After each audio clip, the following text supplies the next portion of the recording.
Front Page for Monday, April 18th, 2022. Thanks for starting your week with us. I'm George Gerbo. Ukrainian forces inside the besieged city of Mariupol have rejected an offer from Russian military officials to spare their lives if they surrender.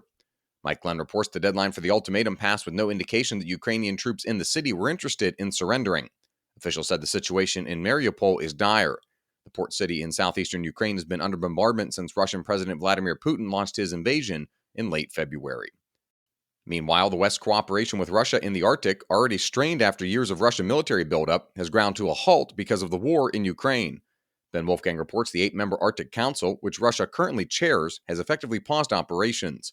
The Council is a crucial forum for the member nations to tackle and sidestep clashes over issues such as climate change, energy, and military activity in the Arctic.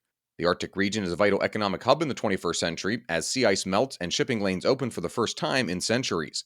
The Russian military has the world's largest fleet of icebreakers and has invested heavily in submarines that are able to operate in the icy waters.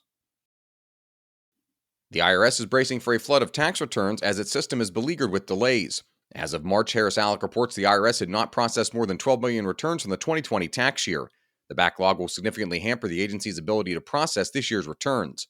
To reduce it, IRS officials say they've implemented mandatory overtime for staff and are using funding from President Biden's budget to hire an additional 10,000 people to help process returns. Americans are likely to face delays in receiving their refunds, and those delays are costing the agency money. A Government Accountability Office audit published last week found the IRS shelled out more than $3 billion last year in interest payments for delayed refunds. A reminder that you can find all these stories at WashingtonTimes.com/front page. Also a reminder to find us on any podcast platform. Just search Washington Times in your favorite podcast app.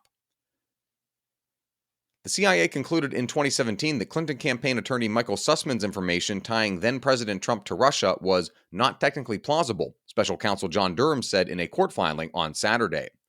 Jeff Murdoch reports Durham said Sussman met with a second government agency in February 2017 and presented evidence purportedly tying Trump to Russia. In his weekend filing, Durham said the CIA concluded that those accusations were untrue.